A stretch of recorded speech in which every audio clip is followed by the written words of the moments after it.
Revenge is a fantasy we all understand. It's clean, it's satisfying, and in movies, it almost always follows a familiar arc. It's a power fantasy, one that lets us vicariously experience what real life so often denies a sense of closure. But I Saw the Devil doesn't give us that. It dangles the promise of revenge, then twists it into something ugly, exhausting, and deeply unsettling. It's a film that asks, does revenge ever truly satisfy, or does it only consume the avenger? At its core, I Saw the Devil is a story about two men locked in a cycle of violence. One a monster who kills for pleasure, the other a man so hell-bent on retribution that he becomes something monstrous himself. As their game of cat and mouse escalates, the line between justice and sadism blurs, and what starts as a quest for vengeance spirals into a psychological and moral freefall. This film isn't just another revenge thriller, it's an autopsy on the revenge narrative itself. Villainous Kyung-chul isn't just a serial killer. He isn't methodical like Hannibal Lecter or obsessed with rituals like John Doe in Seven. He's something worse, completely unrestrained, driven by impulse and cruelty for cruelty's sake. There's no deeper philosophy to his violence, no grand statement, just pure, gleeful malice. And that's what makes him so terrifying. He doesn't need an elaborate plan because the world bends to his chaos. He takes what he wants, kills when he feels like it, and moves on without a second thought.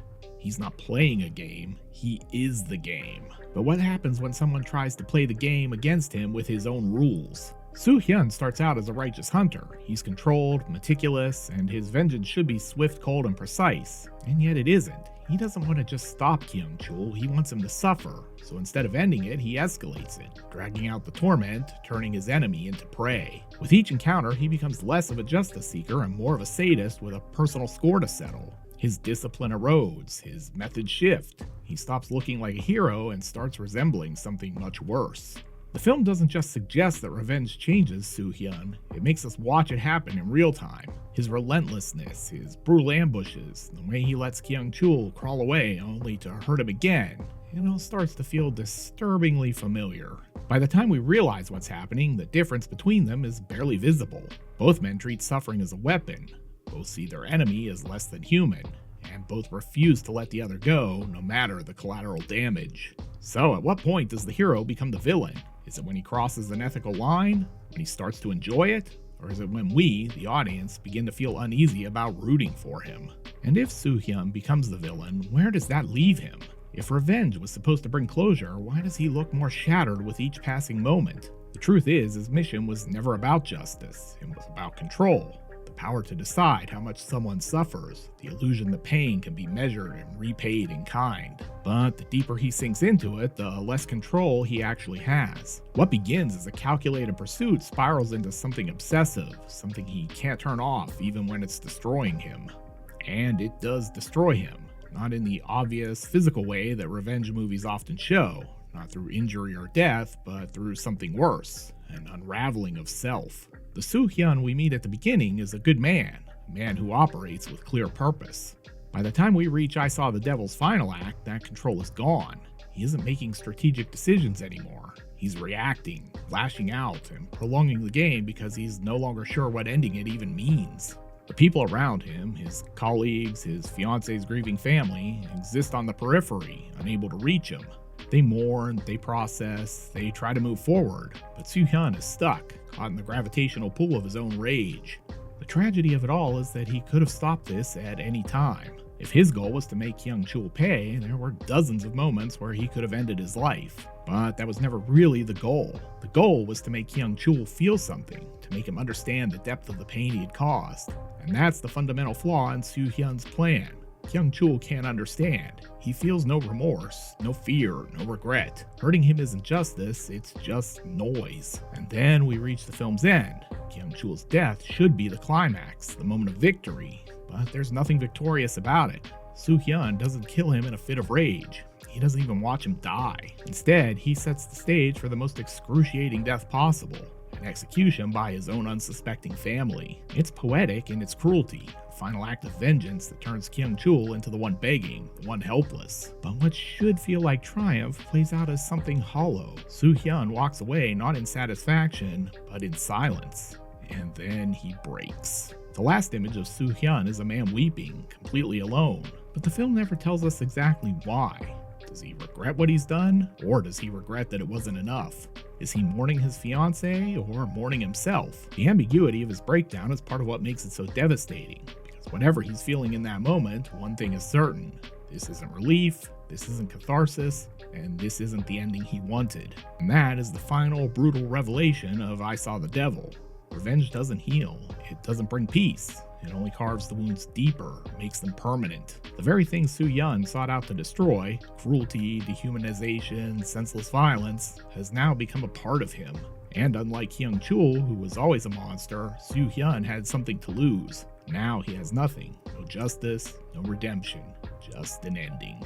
Soo-hyun's final emotional collapse is not just an end to the character's arc, it's a confrontation with the brutal consequences of every act of violence that has preceded it. And that violence, throughout I Saw the Devil, is not there simply to shock or titillate. The brutality in this film is a deliberate, calculated tool, one that forces the audience to grapple with its implications. Unlike other revenge thrillers, where each brutal act serves to fuel the viewer's satisfaction or sense of justice, I Saw the Devil stands apart by refusing to provide catharsis. Instead, it presents violence as a harrowing experience, one that leaves the viewer shaken, uncomfortable, and unable to turn away. The film doesn't just show violence, it forces us to experience the toll it takes, not just on the bodies of its victims, but on the soul of the avenger. From the beginning, the violence in I Saw the Devil is presented with a stark, unsentimental realism. The brutal murders, the graphic torture, and the violent confrontations don't have the stylized gloss of action-packed thrillers. Instead, they are raw and unrelenting, often lingering on the aftermath, making us witness the pain and suffering in full detail. The film is uncomfortable to watch because it never lets us off the hook. In most revenge narratives, violence is a means to an end, a way for the hero to impose justice and achieve a sense of triumph. But in I Saw the Devil, each act of violence only serves to deepen the moral mire in which Soo-hyun becomes trapped. Rather than giving us the satisfaction of watching the villain meet a fitting end, the film continually drags us into a cycle of brutality, where each blow lands with more weight, more desperation, and more moral decay. Soo-hyun, in his pursuit of revenge, becomes increasingly indistinguishable from Kyung-chul. The film subtly shifts our perception of him from a righteous avenger to a man who, like his enemy, toys with his victims. The sadistic pleasure Soo-hyun derives from torturing Kyung-chul, and occasionally others, is not about justice or resolution. It's about a deeper psychological unraveling. At first, Soo-hyun's violence is motivated by a desire to avenge the brutal murder of his fiancée. But as the film progresses, this motivation gets clouded by something darker. His need for vengeance starts to feel less like a pursuit of justice and more like an obsessive compulsion to impose suffering. He becomes as unpredictable and cruel as the monster he's hunting, mirroring the very methods he despised in Kyung-chul. This moral ambiguity is where the film becomes both fascinating and disturbing. Soo-hyun starts to lose his identity as the hero, and with it, the audience's sympathy. As his methods become more brutal and personal, the line between hunter and hunted becomes harder to draw. The question slowly shifts from how can Soo-hyun stop Kyung-chul to what makes him any different from him. The film does not offer easy answer. Instead, it forces us to watch as Soo-hyun's desperation leads him to engage in the same kind of manipulation and violence he initially sought to eradicate. By the end, we're left wondering, who is the true villain? The film doesn't make us comfortable with an easy answer. It asks us to confront the possibility that Soo-hyun has become just as monstrous as Kyung-chul, if not more so because Soo-hyun is supposed to be righteous and civilized. Some critics argue that I Saw the Devil revels in its brutality, that the film is a self-indulgent exercise in sadism. It's a valid point of contention, particularly when you consider the graphic nature of the violence on screen. The torturous scenes are long, detailed, and relentless, but to interpret the film purely as an exercise in shock value misses the point. The violence is not presented as something pleasurable or satisfying. Rather, it's excruciating, exhausting, and at times utterly soul-crushing. The film doesn't present these acts of cruelty as moments of triumph for the Avenger, but as an ongoing, grinding toll that only increases the sense of hopelessness. When Soo-hyun tortures Kyung-chul, there's no satisfaction to be had in watching it. It's not fun, it's maddening. The scenes linger in uncomfortable detail, reminding us that for every ounce of suffering he inflicts, Soo-hyun is only digging himself deeper into a moral abyss. The violence in I Saw the Devil doesn't serve as spectacle, it serves as commentary. The film is not glorifying revenge, it's using it as a mirror to show us how destructive it is. Every act of brutality that Soo-hyun carries out becomes a reflection of the very thing he sought to destroy. The film doesn't allow us to escape from the discomfort of watching these violent acts unfold. It's a brutal reminder that revenge doesn't provide the catharsis we want. It only deepens the wound, leaving both the victim and the avenger scarred. By the time the credits roll, we're left with nothing but the weight of what we've seen.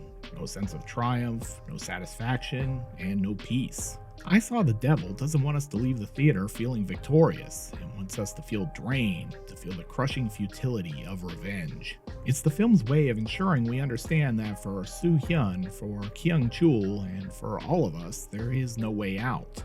Only more violence, more destruction, more wrecked lives. The horror of I Saw the Devil lies not just in the extreme violence it depicts, but in its unflinching portrayal of the psychological toll of vengeance. Kyung-chul is a monster wreaking havoc, but Soo-hyun is maybe just as awful by the film's end. With every brutal act he commits, with every part of his soul he sacrifices, Soo-hyun loses pieces of himself. And in doing so, he becomes indistinguishable from Kyung-chul, his enemy, his mirror. The tragedy is that in trying to destroy the devil, Soo-hyun has become one.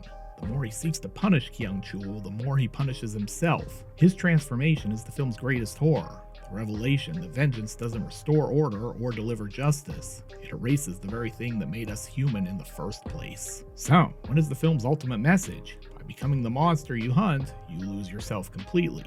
Revenge doesn't restore balance, it perpetuates an endless cycle of violence and destruction.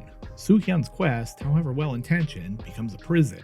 His mission to avenge his fiancée ends not in justice, but in the hollow, irreversible loss of everything he once was. The film suggests a harsh truth, that vengeance doesn't heal wounds, it deepens them, until there's nothing left but a void. At the heart of I Saw the Devil is the question that haunts us as viewers long after the credits roll. Is revenge ever truly worth it? Or does it only create another devil? In the case of Soo-hyun, the answer is clear. The act of revenge does not give him back what he lost. It only pushes him deeper into the abyss. By the end of the film, he is no longer the man we met in the beginning. The man with a clear mission, driven by pain and love. By the end, he is a shell, consumed by the very darkness he sought to destroy. The horror, then, isn't just in the violent acts on screen. It's in the realization that, in the pursuit of vengeance, we may end up losing everything we once held dear. Ready to perform another cinematic post-mortem on a classic film? Then why not check out my video on The Strangers? There's a link here on the screen. I hope to see you over there.